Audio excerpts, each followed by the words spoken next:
तो आज हम लोग जिस बीमारी की बात करेंगे वो है लेप्रोसी। तो लेप्रोसी बेसिकली हम लोग इसको बोलते हैं कुष्ठ रोग भी बोलते हैं और इसको हैंसन्स डिजीज़ के नाम से भी जाना जाता है।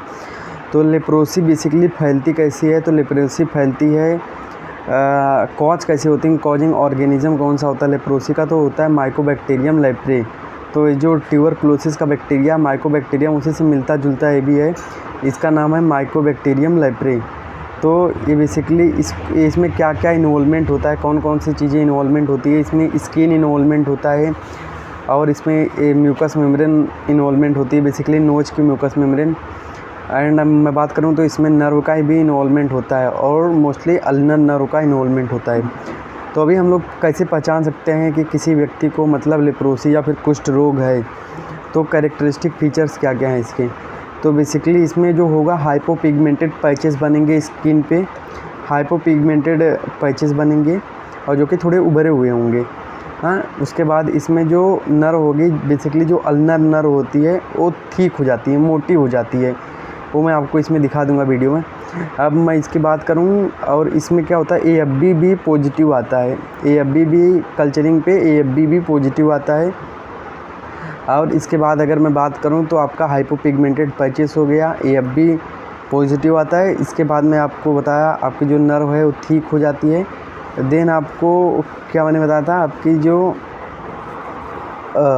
सेंसर सब जो सेंसरी लॉस होता है जहाँ पे मतलब जहाँ पे वो होता है क्या बोलते हैं लेज़न, स्किन लेज़न फॉर्म होता है जहाँ पे मतलब जहाँ पे लेप्रोसी होती है वहाँ उस जगह पे क्या होता है क्यूटेनियस लॉस हो जाता है, सब क्यूटेनियस लॉस हो जाता है, सेंसेशन लॉस हो जाता है क्योंकि यहाँ पे नर्व का इन्वॉल्वमेंट होता है तो वहाँ पे सेंसेशन लॉस हो जाता है।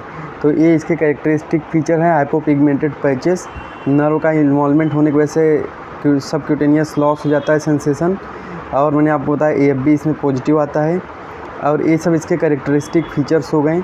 इसके बाद अगर इसके टाइप की बात करें तो इसके दो टाइप होते हैं बेसिकली, लेप्रोमेटस टाइप जो कि सीवियर फॉर्म होता है और एक ट्यूबरक्लोइड टाइप जो कि उतना सीवियर फॉर्म नहीं होता।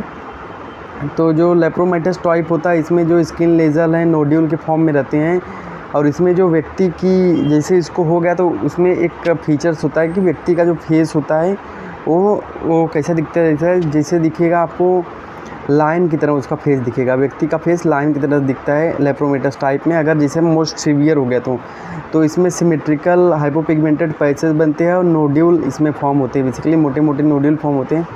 और ट्यूबरक्लोइड टाइप में अगर मैं बात करूँ तो उसमें asymmetrical lesion skin lesion form होते हैं।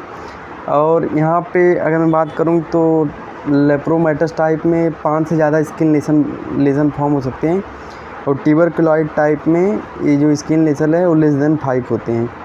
तो ये हो गया। उसके बाद जो लेप्रोमेटस टाइप होती है इसमें जो इम्यूनिटी होती है व्यक्ति की बहुत कम होती है और ट्यूबरक्लोइड टाइप में इम्यूनिटी क्या होती है व्यक्ति की ठीक ठाक होती है उसमें इम्यूनिटी।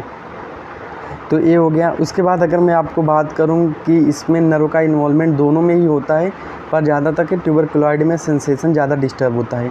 अगर मैं बात करूं इसके बाद आपके ट्रीटमेंट की, तो ट्रीटमेंट में इसमें हम लोग बेसिकली मेडिसिन चलाते हैं। जो फर्स्ट लाइन उसमें डेप्सोन चलाते हैं और डेप्सोन के बाद जो सबसे इम्पॉर्टेंट है इसमें ड्रग वो है रिफेम्पिन चलाते हैं मोस्टली। जो रिफेम्पिन है वो इसमें सबसे ज़्यादा इफ़ेक्टिव ड्रग है और डेप्सोन भी चलाते हैं साथ में और क्लोफाजिमिन, ये 3 ड्रग चलती हैं फर्स्ट लाइन। और सेकंड लाइन ड्रग के तौर पे हम लोग फ्लोरोक्विनोलाम चलाते हैं जिसमें ओफ्लोक्साजिन, लियोफ्लोक्साजिन, मोक्सीफ्लोक्साजिन, स्पारफ्लोक्साजिन ये सब चलती हैं।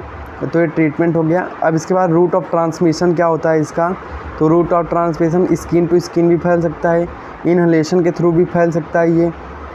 तो ये इसके रूट ऑफ ट्रांसमिशन है, मतलब आप इनहेल करोगे तो बेसिकली मोस्टली इनहेलेशन से फैलता है कि कोई छींका और दूसरे व्यक्ति में ट्रांसमिट हो गया। और दूसरा स्किन टू स्किन कांटेक्ट भी फैल सकता है, तो ये इसके ट्रांसमिशन का कॉज हो गया। तो ये पूरी बीमारी हो गई लेप्रोसी। मैंने आपको बता दिया कि मतलब लेप्रोसी क्या क्या होता है। और इसके बाद एक टेस्ट होता है लेप्रोमिन टेस्ट।